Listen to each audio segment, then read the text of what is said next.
Muy buenas tardes, saludos a todos. Aquí está Roberto Bernal. Ya pronto estaremos recibiendo a José Crespi y a Ferdinand Rubaño. Estaban atendiendo unos asuntos de trabajo, unas reuniones. Hoy estamos a viernes 18 de agosto. Un mes que definitivamente ha sido marcado por un poco más de volatilidad de lo que estamos acostumbrados a ver durante los pasados meses en lo que va de año 2023. Un mes en donde, a pesar de buenas noticias en tema de reporte económico de las empresas, ha sido también cargado por incertidumbre a nivel macroeconómico. Y eso, pues, por supuesto, ha traído un poco de volatilidad. Es un mes en donde se había hablado que históricamente, ya de por sí, lo que le llaman el seasonality, que son las tendencias repetitivas a través de la historia, pues los meses de agosto tienden a ser unos meses de poco volumen en los mercados, tienden volátiles. Los terceros años, los cuartos años, año eleccionario también tienen a ser un poco volátiles. Así que a todo eso le podemos aplicar el tema del seasonality y también pues, le suma a todo lo que está sucediendo. Pero hoy, pues los tres vamos a estar hablando de qué es lo que estamos viendo, porque yo sé y sabemos y reconocemos y entendemos que cuando se levanta la volatilidad de los mercados, pues también se levanta la preocupación de los inversionistas, de todos aquellos que participan. Y el propósito de hoy es por hablar de los facts, hablar de los números. Y como decimos todas las semanas, José y Ferdinand, que le damos la bienvenida. Todos los comentarios que hacemos son basados en la información que tenemos presente. El viernes que viene tendremos una información presente durante 5 días laborables. Así que el día de hoy vamos a hablar de todo lo que ha sucedido, lo que estamos viendo, si hay cracks, si no hay cracks, si hay tensiones o no hay tensiones, cuáles son las preocupaciones que tenemos. José y Ferdinand, bienvenidos. Bienvenido, Robert, y saludos a los amigos radioyentes en Puerto Rico y en el canal de nosotros específicamente. Un programa interesante hoy. Vamos a discutir de soluciones alternativas. Sí, es el típico meses de agosto, septiembre. Mucha gente, pues siempre hay grados de volatilidad. De hecho, históricamente septiembre es el peor mes del año para el mercado. And we are approaching pues una situación general, pero tienes mucha razón en eso. Pero creo que hay muchas cosas también muy positivas también que hay que mirarla y realmente lo miro como los mercados son los mercados. Siempre van a haber tiempos de cierto grado de volatilidad. No hay que, como dice el Chapulín Colorado, que no panda el cúnico, como dice. Warren Buffett dice muy famosamente, si usted no puede visualizar tener una acción por 10 años, ni se le ocurra intentarlo por 10 minutos. Y más importante aún, si no puede aguantar de que baje 10% una acción en un quarter, sálgase del mercado, porque es que eso es algo normal. Mira el Apple estuvo en 190 y pico, está en 174, 176. Eso es normal. Esos son parte de los mercados. Lo que hay que mantener es el trend. Y José Miguel ya mismo entra en esa parte y mantener el ojo en la bola. That's what it's all about. Señor. Pues, bueno, Robert Ferdinand, un placer nuevamente estar con usted y nuestra audiencia. En efecto, pues, semanas un poco más interesantes, las últimas 3 semanas en los mercados, ¿verdad? Comparado a cómo ha corrido smooth el año, como year to date hemos tenido unos performances espectaculares, pues las últimas 3 semanas han sido un poquito más de reality check y normalidad en los mercados. Recuerden, audiencia que nos escucha y clientes y personas que verán esta grabación en el canal de YouTube. Esto es un mercado normal. O sea, recuerden, los mercados van a tener ups and downs, van a tener periodos donde históricamente están en baja, periodos donde históricamente están en altas, y es la normalidad, la volatilidad es normal que suceda. El 27 de julio, nosotros vimos en el S&P 500 el high de un año, ¿verdad? El punto más alto yendo hacia un año, donde vimos un S&P 500 ese día en 4.607, fue donde hizo el high, ¿verdad? 4.607. Hoy tenemos el S&P en 4.371. ¿A qué podemos, ¿verdad? Pensar y hemos discutido en los últimos programas la razón por la que llevamos 3 semanas. Roberto acaba de mencionar algo importante de la temporada. Agosto tiende a ser un mes, lo que es agosto, que tiende septiembre, tienden históricamente a ser meses donde vemos este tipo de volatilidad aumentar, donde muchas veces hay puntos de turnaround, o donde el mercado cambia su sentimiento de positivo a negativo, de negativo a positivo, ¿verdad? Esos cambios pueden suceder en esta época. Hemos venido viendo cómo teníamos una disparidad entre cómo se estaba comportando el mercado y noticias económicas, ¿verdad? Y me explico. Venimos viendo bastantes indicadores en la...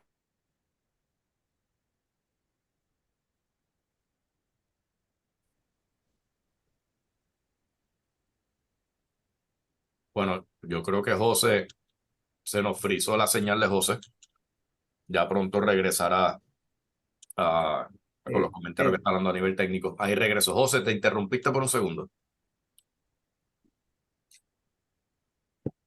¿No escuchas, José? Bueno, en lo que ya José se vuelve a conectar, José está hablando básicamente de los niveles técnicos, la seasonality, dando un poquito más de énfasis, Ferdinand, en todo lo que se está viendo ahora mismo. Muchos analistas coinciden que, por supuesto, este mercado tuvo un comienzo bien fuerte. Tuvo un comienzo bien fuerte del año. Eh, los primeros 7 meses del año fueron un crecimiento donde el Nasdaq superó un 30%. El Standard Poor's 500 llegó a estar un 18% arriba. El Dow Jones un poco más lento, pero también estaba positivo. Este primer comienzo, pues por supuesto, viene también de un mes del año pasado donde el Nasdaq cayó un 36%. El Standard Poor's 500 terminó un 19% abajo. El Dow Jones terminó abajo también. Esta recuperación realmente. El sector de tecnología vino cargado, como saben, con muchas las noticias y el hype la concentración en el tema de Artificial Intelligence. Eso también motivó y empujó ese ascenso agresivo hacia arriba. Ahora, se acaba earnings season, que siempre hablamos de la temporada cuando las compañías están reportando. No es que se acaba, es que por lo menos los nombres en donde más los analistas se enfocan, en donde más los medios de comunicación se enfocan, esos nombres ya reportaron la gran mayoría. Y por la gente dice, pues ya no hay que prestarle mucha más atención a estos reportes, excepto o al menos que uno tenga inversión en otras compañías que quedan por reportar. Como por ejemplo, hoy reporta Full Disclosure, una compañía dentro de nuestro portafolio, que es Palo Alto Networks.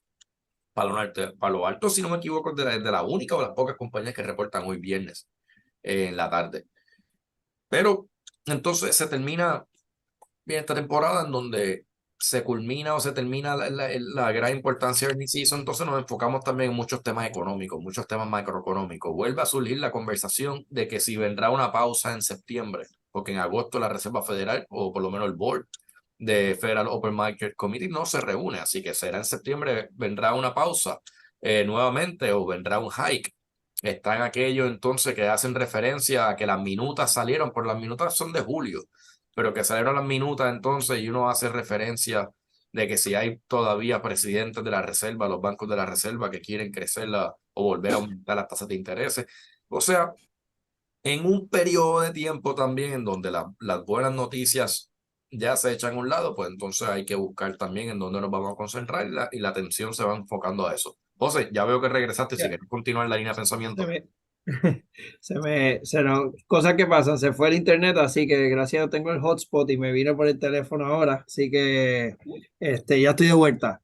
Estaba comentándote, Robert, sobre obviamente la parte de seasonality y como hemos visto estas últimas 3 semanas unirse lo que podrían ser las noticias económicas negativas con entonces afectar un poquito el sentimiento del mercado, ¿verdad? Eh, si nosotros miramos earnings, hemos visto earnings salir muy bien, pero se podría levantar la banderita de que mucha compañía no ha aumentado el forecast de ventas a largo plazo, ¿verdad? Y eso podría ser a lo mejor un yellow flag, por no decirle un red flag. Dicen contra, están siendo cautelosos. Empezamos a mirar el hecho de que empiezan muchas personas a comentar, muchos analistas a comentar el hecho de que ya, che, si la reserva no pivotea fuertemente, no comienza a hacer ese cambio de postura, etcétera, estamos empezando a ver esos lagging effects que tanto hemos hablado aquí empezar a salir. Esta mañana están hablando de la posibilidad de tocar 8% promedio en las hipotecas a 30 años. Eso es alto, eso, el affordability empieza a afectarse, el comprador precualificado en una tasa un poco más bajita empieza a fallar ahora, ¿verdad? Empieza a no tener ese mismo potencial de adquisición. Hablan de cómo las líneas de crédito variables empiezan a reajustar ahora y comienzan entonces a reajustar a unos intereses bien altos, ¿no? Tienes unos promedios en tarjetas de crédito en los rates variables en 27, 28% en algunas de ellas. O sea, empieza todo esto como que a unirse, ¿verdad? Y se crea este perfect storm de noticias negativas a corto plazo que han creado entonces este movimiento. Ahora bien, si yo entro en los distintos indicadores técnicos que uno puede mirar muchísimo de lo que le llaman el sentiment del mercado, pues muchos de ellos a corto plazo ya te están indicando la posibilidad de que por ahí venga algún tipo de rebound short term. Y va a venir fuel porque earnings siguen saliendo bien. Por dar un ejemplo, reportó Walmart el miércoles y reportó bien. De hecho, fue una de las compañías que aumentó su forecast de venta. O sea que este tipo de noticias, entonces, debemos de ver, según los indicadores técnicos, puede que suceda, puede que no, puede que haya más peso en la parte económica, puede que salga una noticia de la Reserva Federal negativa ahora cuando Powell hable en Jackson Hole. Pueden pasar muchas cosas, pero en indicadores de sentimiento a corto plazo es muy posible que lo veamos. Hay que ver la longevidad que pueda tener y entonces mantenernos en esa volatilidad. Lo importante es que el mercado se muestre, lo que queremos es que el mercado de acciones se muestre resilient, se muestre fuerte, ¿verdad?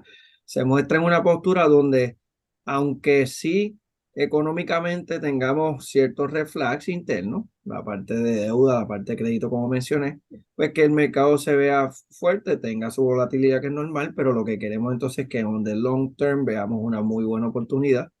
Creo que hay personas que han visto este sell-off de 3 años, pero no es un sell-off, realmente es una corrección a corto plazo. Lo han visto como una buena oportunidad de entrada, todo dependiendo, ¿verdad? El tipo de portfolio que quieran montar. El hecho de que los Magnificent Seven que hemos hablado hayan tenido un breather, a lo mejor los crea una buena oportunidad de entrada a aquellas personas que quieran entrar en ellos. Eh, tenemos tenemos ciertas señales de que podemos ver un short-term bottoming pronto.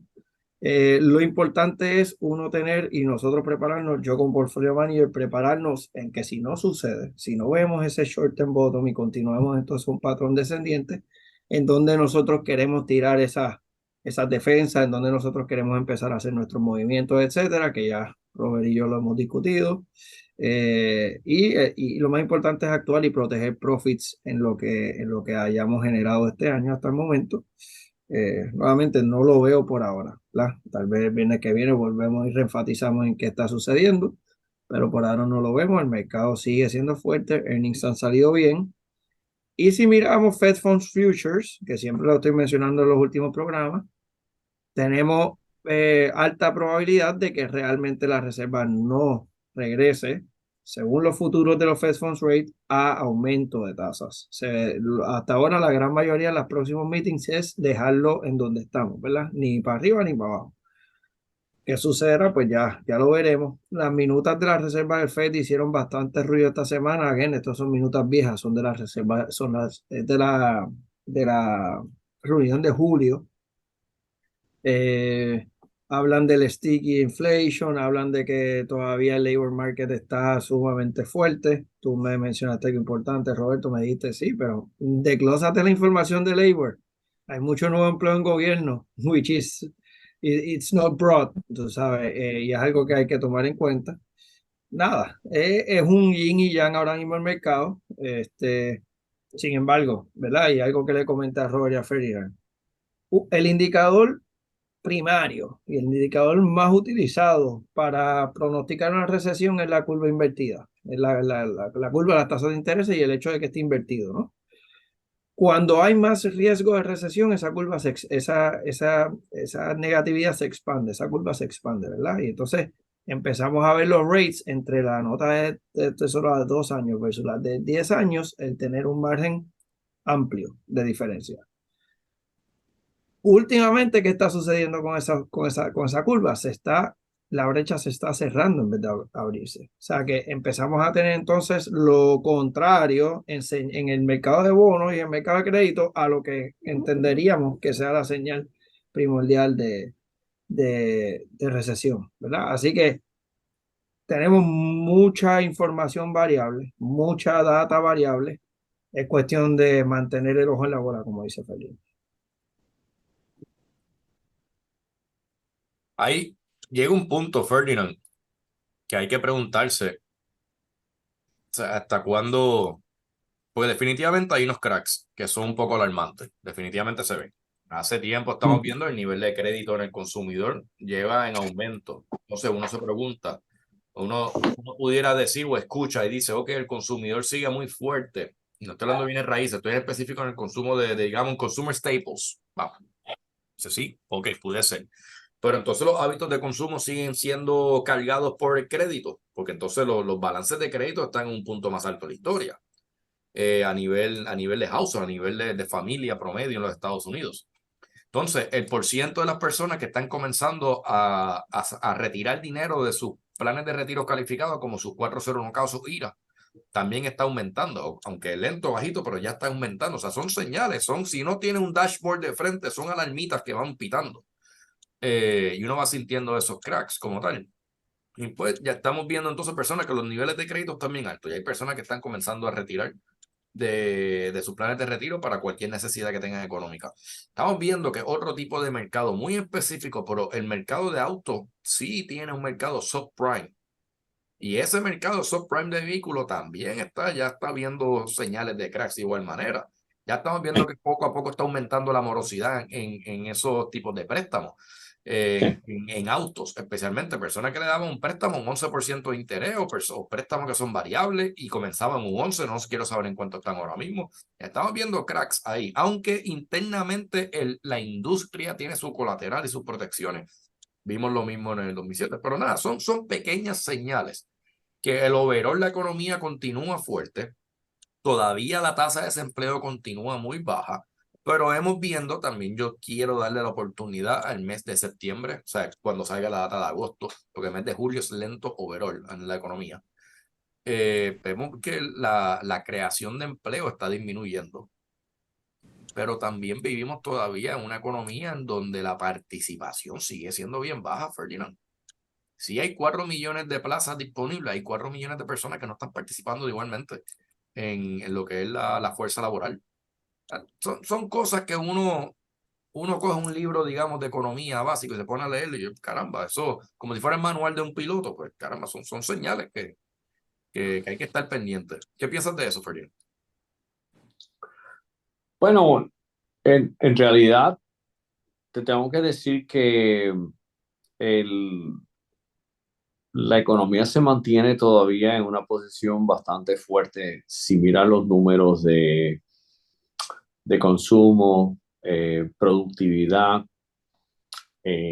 todavía empleo se mantiene a un nivel muy bajo. Hay cierto grado de hecho, productividad está por encima del crecimiento del wage growth. O sea, hay una serie de situaciones que los economistas se preguntan en cuanto a lo que se llama la teoría de Philip Kurtz. Significa, pues, si tengo mucho empleo, definitivamente tengo que generar algún tipo de inflación y si la inflación baja, tengo que bajar la situación de empleo. Pero con la tecnología, esto ha cambiado totalmente el rumbo de las cosas, ha cambiado el modo de cómo la gente se gana el dinero hoy en día, que no está en esas estadísticas. Ha surgido el nuevo fenómeno de social media, de business developers, de marketers en social media, influencers. Es un nuevo mundo, es una nueva situación. Ahora hace una hora atrás, estuve en sesión con la asistente de la DEAN de la Universidad de Loyola, donde me gradué de la maestría, donde estábamos hablando un poquito de ver si podía ir a noviembre a dar una conferencia en términos de mundo empresarial y de términos generales y de real estate. Pero es otro mundo. O sea, ahora mismo, por ejemplo, la universidad ahora va a añadir, lo cual yo le dije a ellos que hayan all for it al comité, de expandir a Artificial Intelligence eh, un curso requisito, no electivo, requisito para la escuela de maestría. Pues todas esas cosas están sucediendo hoy en día. Y todo eso trae productividad, excelente tecnología, y creo que eso es lo que le está sucediendo en la economía. Eh, la economía está pasando por un modo, fíjate que la gente pensaba que con la pandemia se iba a acabar el mundo. Fíjate que se ha reinventado la manera de hacer negocios hoy en día. Eh, es increíble como antes, cómo las cosas han evolucionado. Así que yo veo, en general, la economía yo la veo muy fuerte. Yo pienso honestamente y lo veo. Yo personal, o sea, nosotros acá en la compañía ya estamos desempolvando varias estrategias que no habíamos utilizado en mucho tiempo. Yo puedo ver las tasas en 8%. I can see that coming. Principalmente con este tipo de Fed. Yo no creo que el Fed debería de levantar. He sido consistente en ese pensamiento. Yo mantendría las tasas como están.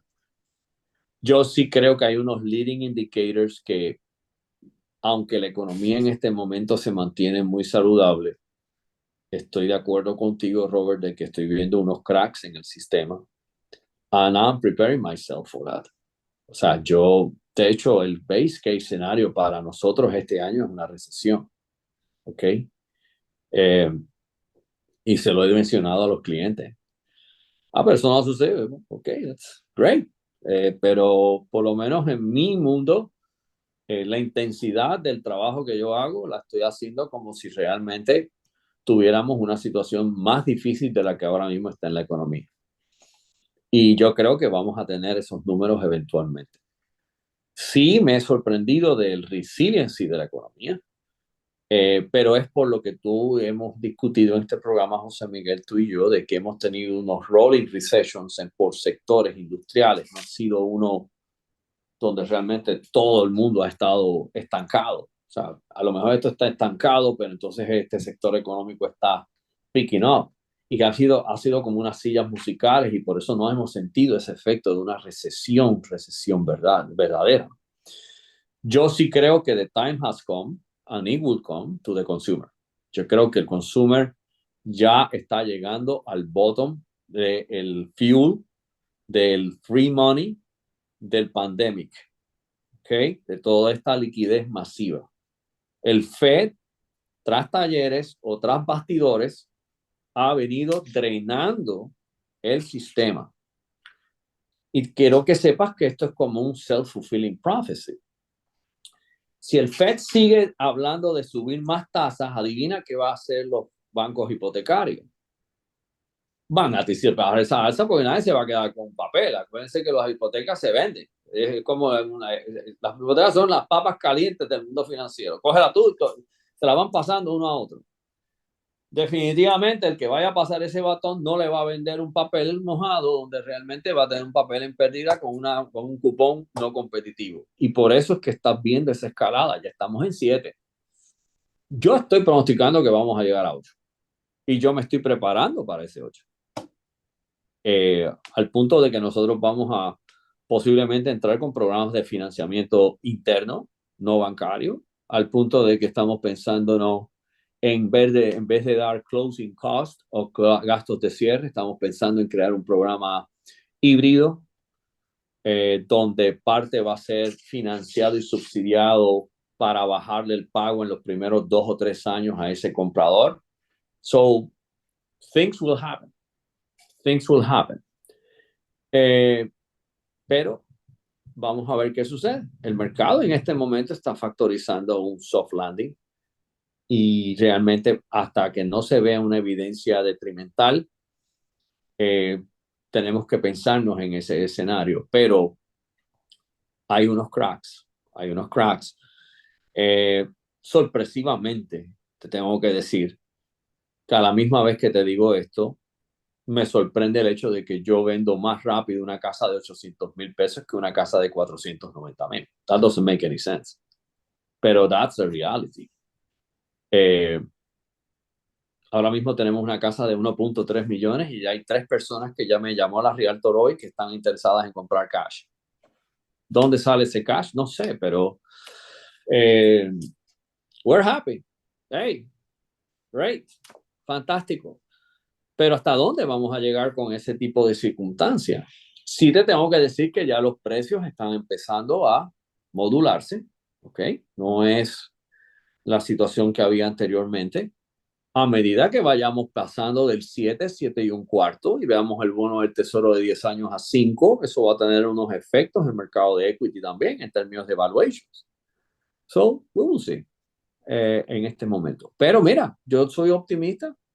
Te tengo que decir que la data de inflación ha salido buena, pero los mercados, tú sabes que son muy nerviosos, quieren la data ya, hoy, que ya baje a 2%, eso, that's not gonna happen. Eso no va a pasar. Va a ir gradualmente modulando y eso es lo que estamos viendo. Pero fíjate, la data yo la veo bien, veo una economía estable, veo una inflación moderándose y creo que en estos pasos todavía no he estudiado una data, tengo una data que me llegó ayer, no he tenido el tiempo honestamente de chequearla, no me dio tiempo para analizarla en el programa, pero hoy en un momento en la tarde analizarla, es 1 hora y media de una conferencia de data econométrica en términos de housing y cómo van los sectores, y la pienso compartir con ustedes la semana que viene. Pero hasta el momento los mercados han sido resilient. Te voy a ser bien franco. Han sido resilient, significa en español, han sido muy resistentes a las malas noticias. Y esto sencillamente es en mi opinión, es una consolidación saludable dentro de un long-term trend. So, yo por lo menos soy optimista long-term. Cautious los próximos 3 o 4 meses. Todavía me mantengo en que realmente inflación, por los leading indicators que estoy viendo, debe de bajar, debe seguir bajando, pero ha sido sticky. O sea, cuando tú metes trillones de dólares en la economía, es como una casa llena de agua. No toma un día ni 2 días, toma varios días en lo que va drenando esa agua y eso es lo que ha sucedido, que hay todavía demanda, pero sí, estamos empezando a ver pequeñas situaciones en el consumidor. Yes. Ferdinand, ¿cómo? Yo sé que me mencionaste que hay data que todavía no has visto, pero de lo que tengas presente, hablamos del mercado, mencionaste el mercado de la casa de $1 millón, el mercado ya higher.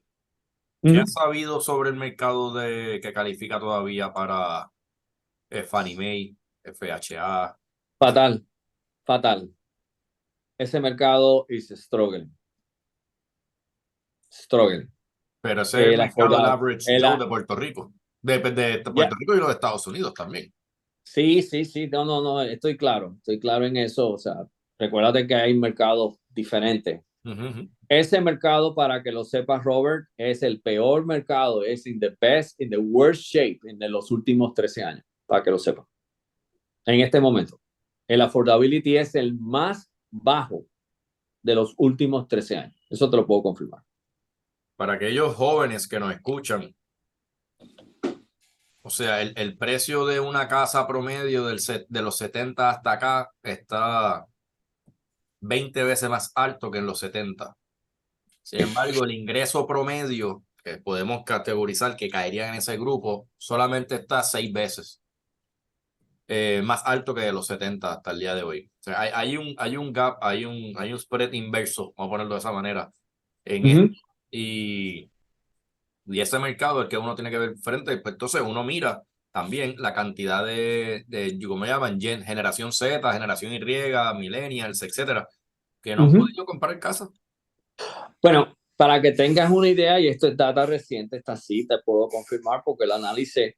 Para tú cualificar para una propiedad promedio, en Estados Unidos la propiedad promedio ya está en los $400,000 plus, ¿ok? Ese es the average median price de una casa. Con las tasas al 7%, para tú cualificar el pago mensual y no violentes lo que llaman los banqueros el debt to income ratio, y tú puedas cualificar a un programa de 96.5% de financiamiento, más te espetan el seguro, que también eso es otro bayú, porque los seguros han aumentado sustancialmente. Cuando tú combinas esos dos, tienes que ganarte $120,000 de ingreso.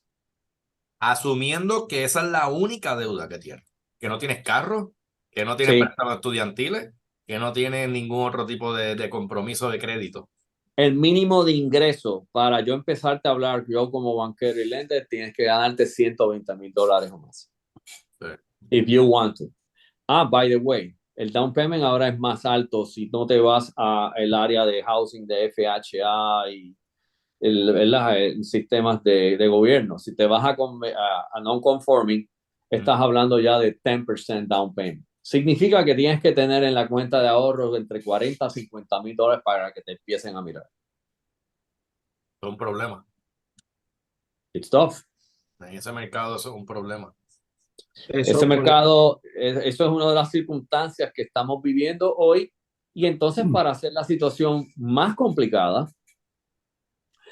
la data que no he analizado todavía es que el supply está bajando más.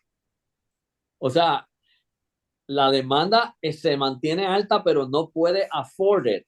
Pero el problema se está complicando más porque entonces los builders como yo decimos, voy a construir para renta, olvídate de construir construcción nueva.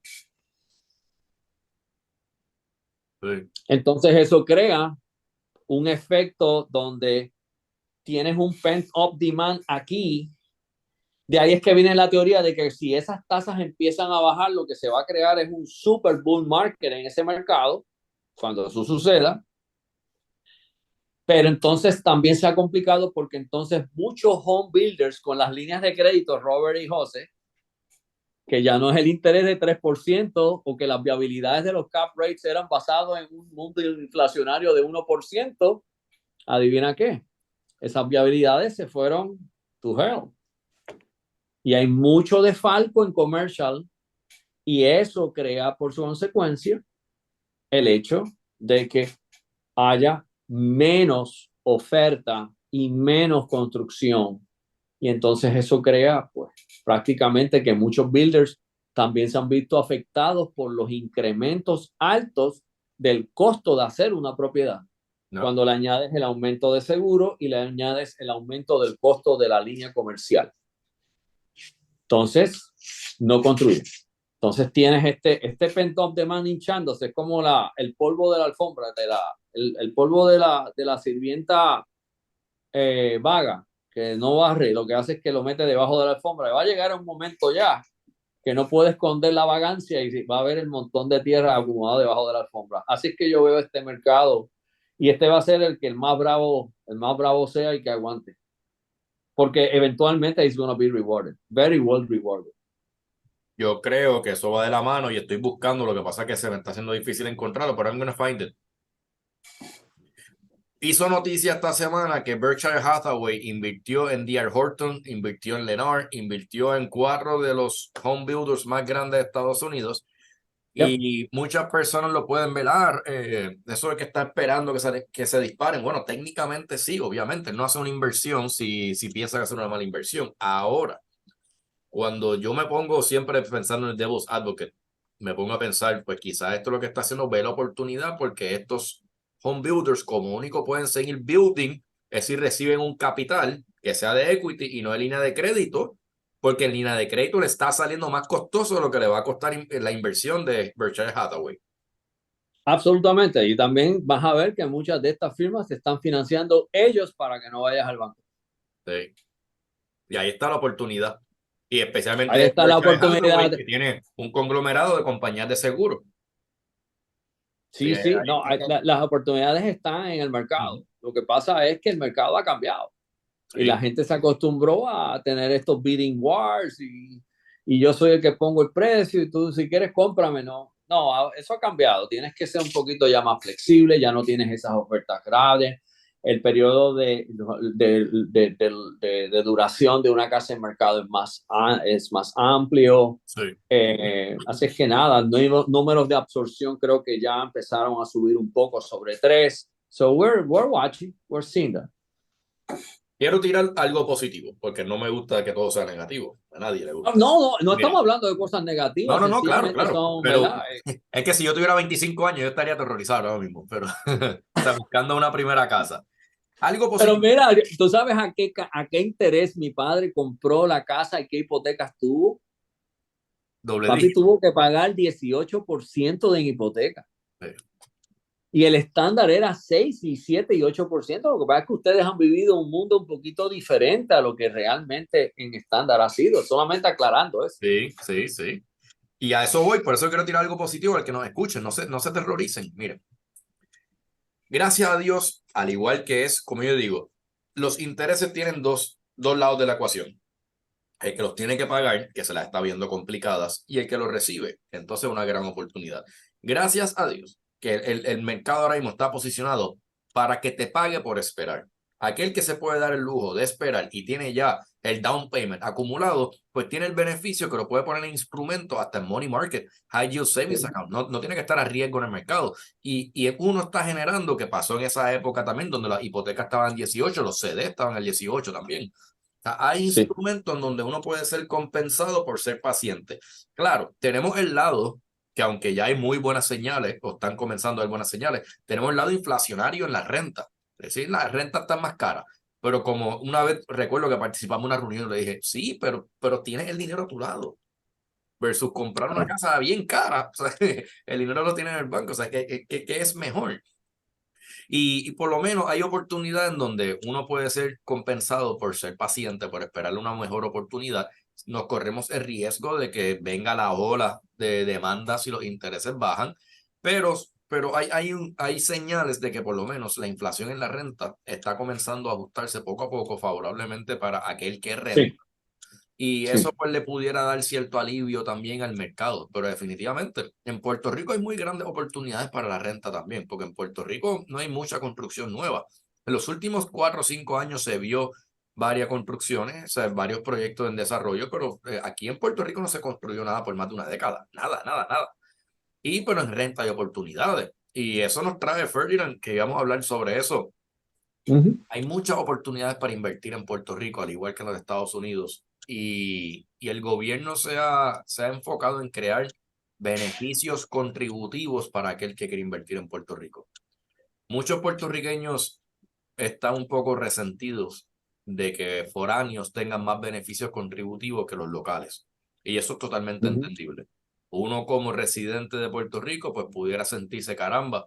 Estamos levantando de capital de afuera, le dan muchos beneficios contributivos, pero localmente también hay capital. En Puerto Rico hay mucho capital que se mueve en la economía. Absolutamente. ¿Y por qué no buscamos entonces beneficiar a los que estamos aquí? Pues entiendo el argumento y es muy válido las preocupaciones que presentan.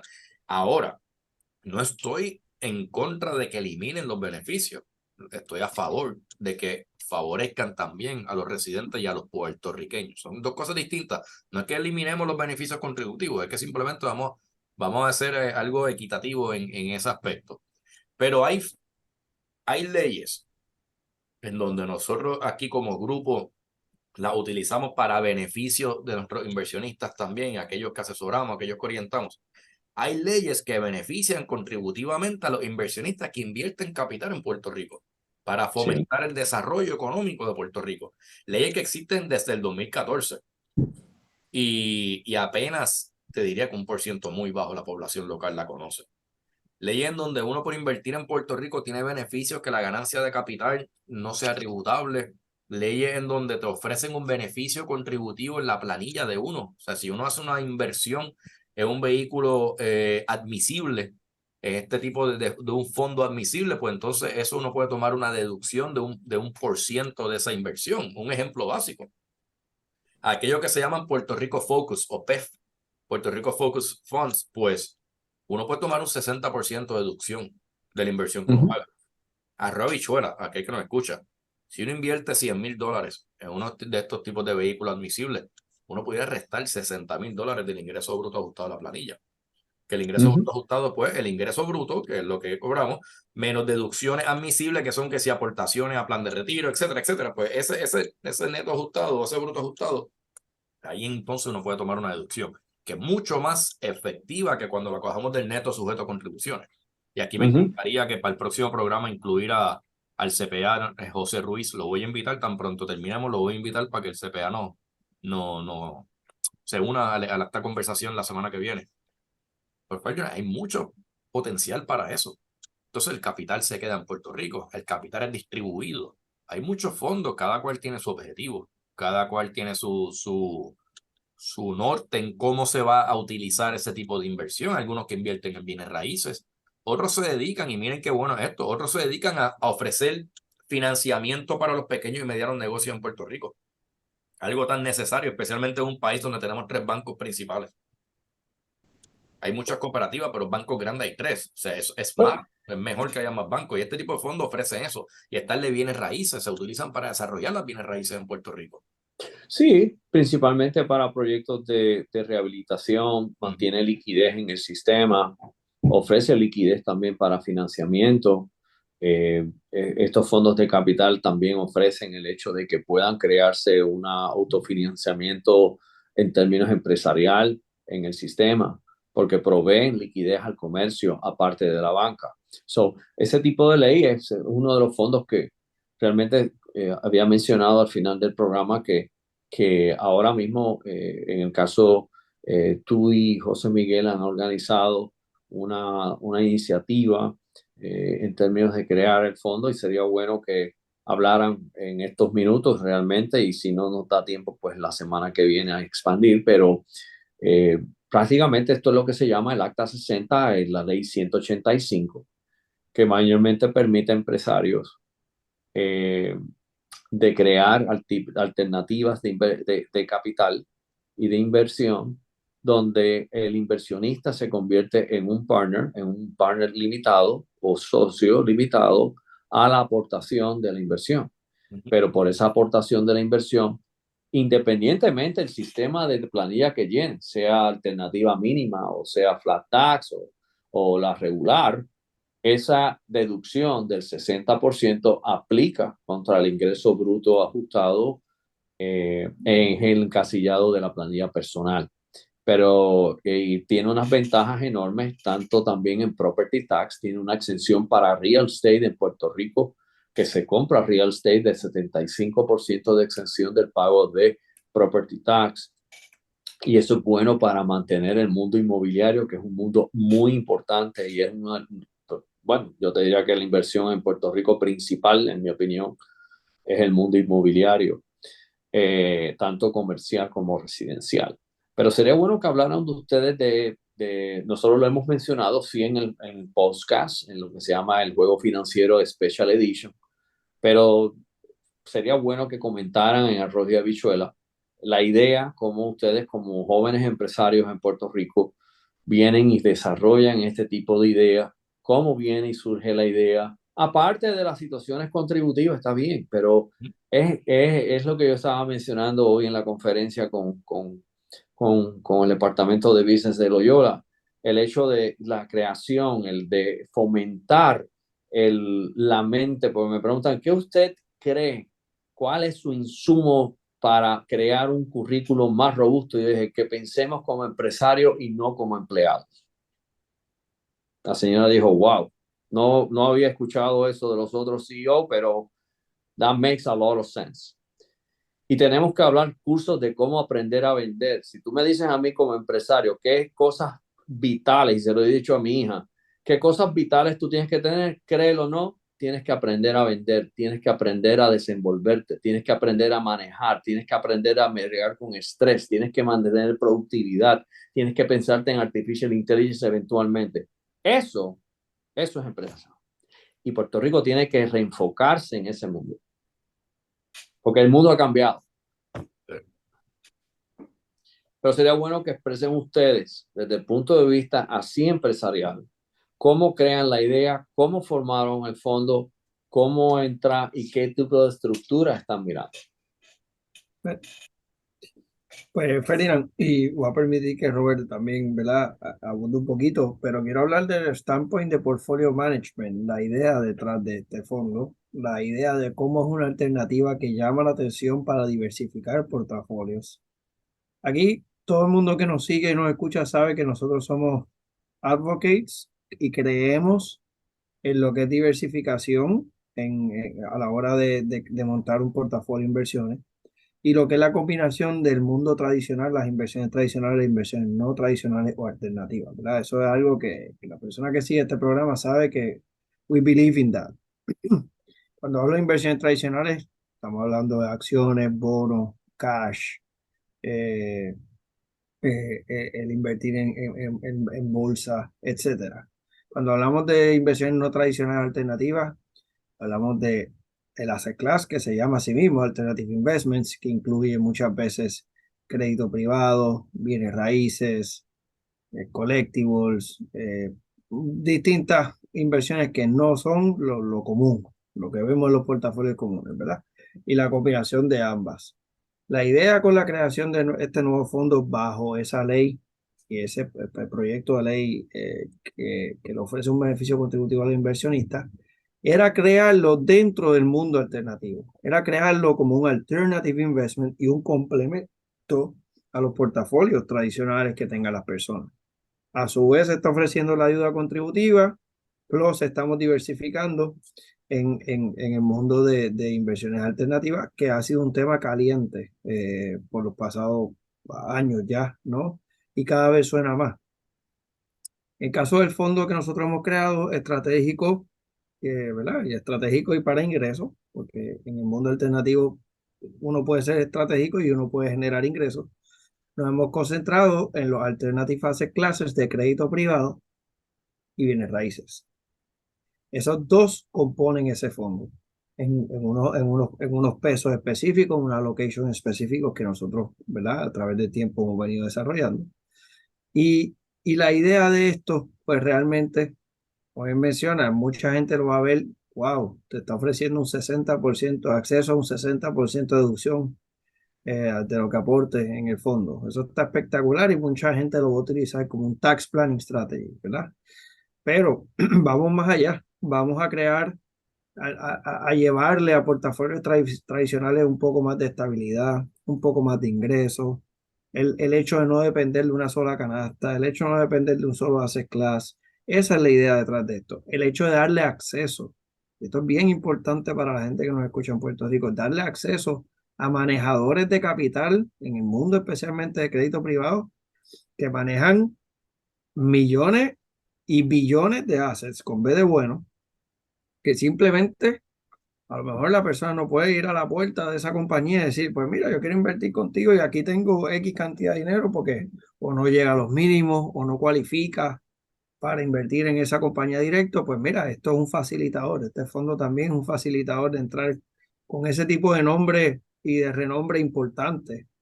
Y Roberto se ha dado mucha tarea de reunirse con ciertas personas de este calibre y de este perfil, donde le ha podido decir, mira, puedo incluirte en mi fondo para ayudarle acceso a mi gente a que pueda llegar a tu puerta.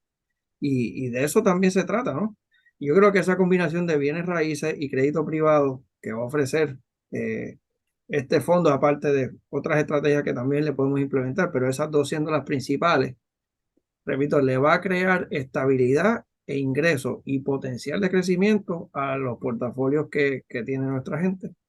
Y de eso es que se trata. Y hacerlo entonces en una estructura de ley 185 y que ahora pertenece a la clase 60 en Puerto Rico y ofrecer entonces ese valor añadido.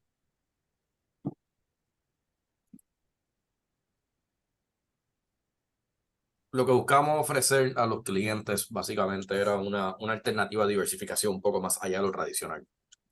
Las inversiones alternativas, por lo usual, ofrecen o más estabilidad de principal y mayor ingreso, o también ofrecen mayor potencial de crecimiento, porque está al lado de private equity, el capital privado, equidad privada, y está el mundo del crédito privado.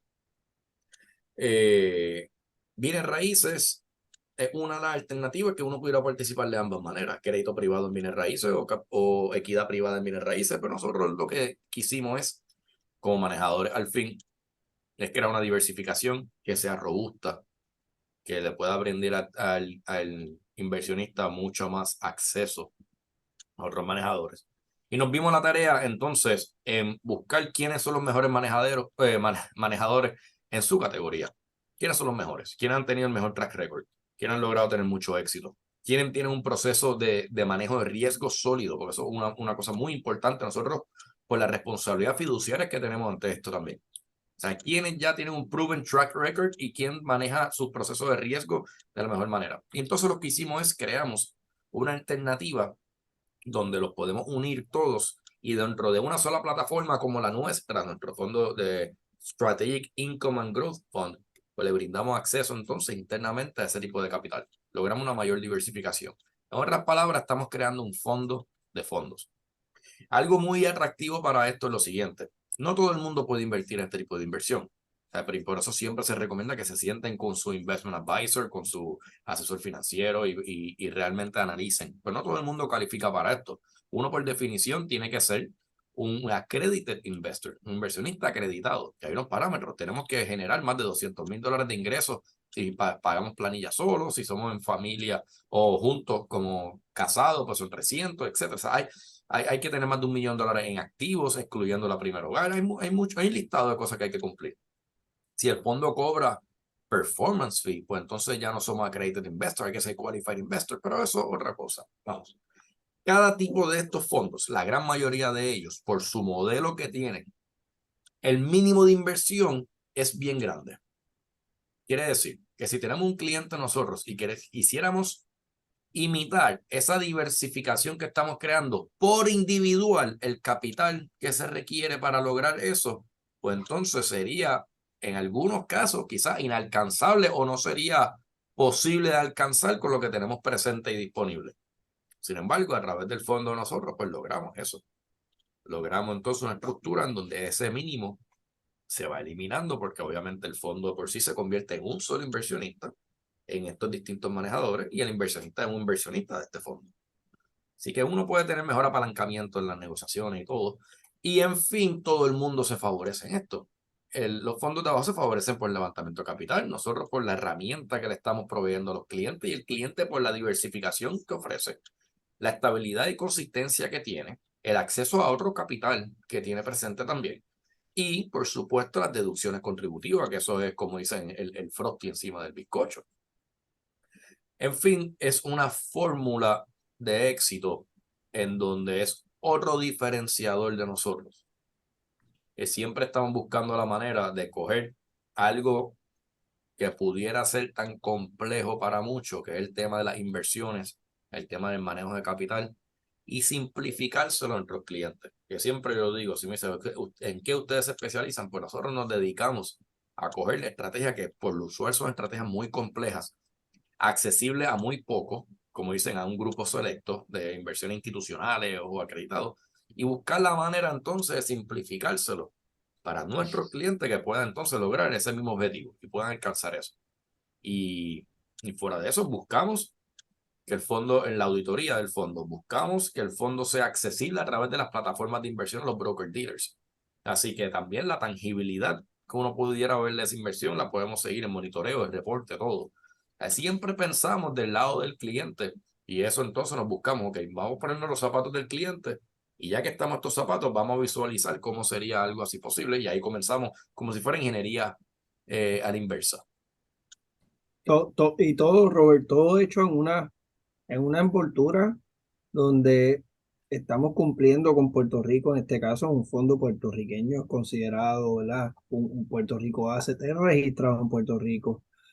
Cumple bajo los parámetros de esta ley que estamos hablando, que es la ley 185. O sea que está hecho también en su esencia para que el capital que se levante, o sea, la regla es que para usted poder tomar esa deducción, nosotros como manejadores del fondo tenemos que dejar invertido capital en Puerto Rico. O sea, que está fomentando ese flujo de capital, la economía local, etcétera, las bienes raíces, en este caso, ¿verdad? El hecho de que puedes aportarle a nuevo desarrollo de propiedad en Puerto Rico, puedes aportarle a rehabilitación de propiedad en Puerto Rico y estás creando economía, estás creando movimiento, estás creando flujo de capital que tanta falta nos hace en el país.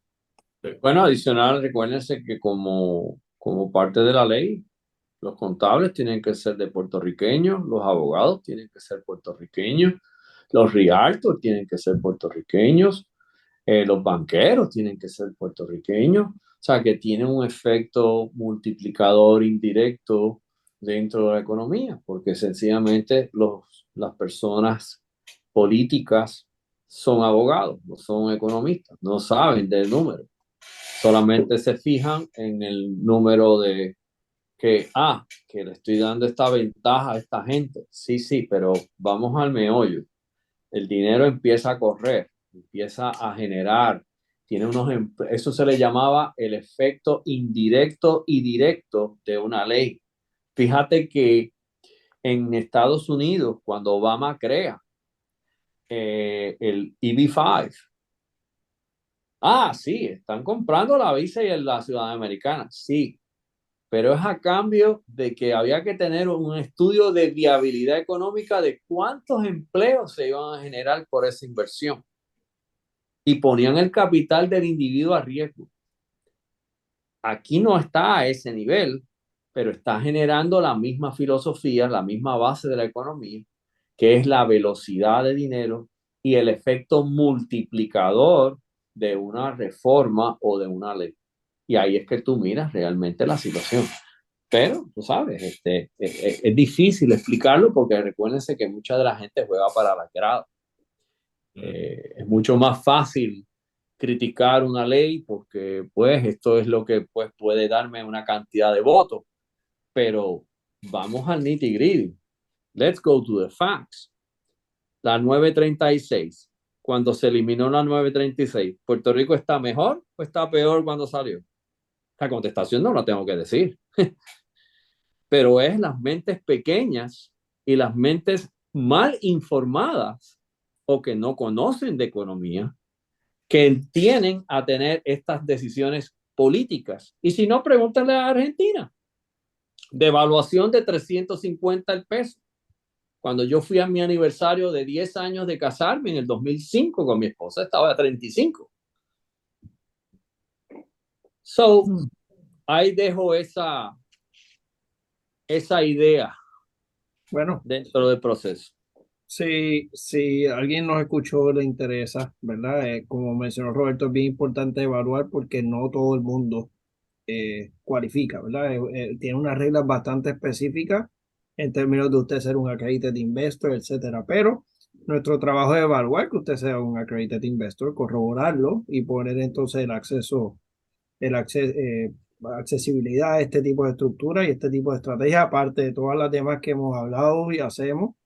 Pero si le interesa, 395-7325, nuestro 395-7325 en nuestra oficina, nuestro teléfono de oficina, y con mucho gusto pues se puede orientar, le podemos dar más información, una presentación formal, que es importante darla, de qué se trata realmente la alternativa, y explicar un poquito más a fondo y ver cómo se podría beneficiar, es lo que nos gusta hacer, así que con mucho Voy gusto. voy a tener todo lo posible para que el viernes que viene yo me voy a tener que excusar, voy a estar fuera del país, pero voy a invitar a que el CPA José Ruiz esté presente con ustedes, aunque sea una parte del segmento y pueda hablar más en temas contributivos sobre los Excelente. beneficios contributivos que hay en Puerto Rico. Excelente, eso es un excelente recurso y excelente tema y un excelente profesional para hablar de eso y en términos generales del tema económico y a nivel de contributivo también específicamente. Señor. Pero sí, es bien importante, o sea, mi mensaje es que no miren realmente que estas leyes son para los grandes empresarios. Yo escucho y entiendo perfectamente. Entiendo que puede haber frustración, pero no podemos, no podemos seguir estando mal, seguir teniendo pensamientos no progresivos que realmente fomenten a nosotros seguir hacia adelante. Y el hecho de que ustedes, me gusta mucho y me complace estar con ustedes, el hecho de que hayan tenido esa iniciativa y por eso quería que ustedes lo explicaran en términos generales como modelo. Gracias, Ferdinand. Perfecto. Gracias, Bueno, José. Yo me buen excuso, fin de pero ya semana. saben, el viernes que viene sigue aquí el programa. Buen fin de semana a todos Buen fin y de semana. Igualmente. Bye bye.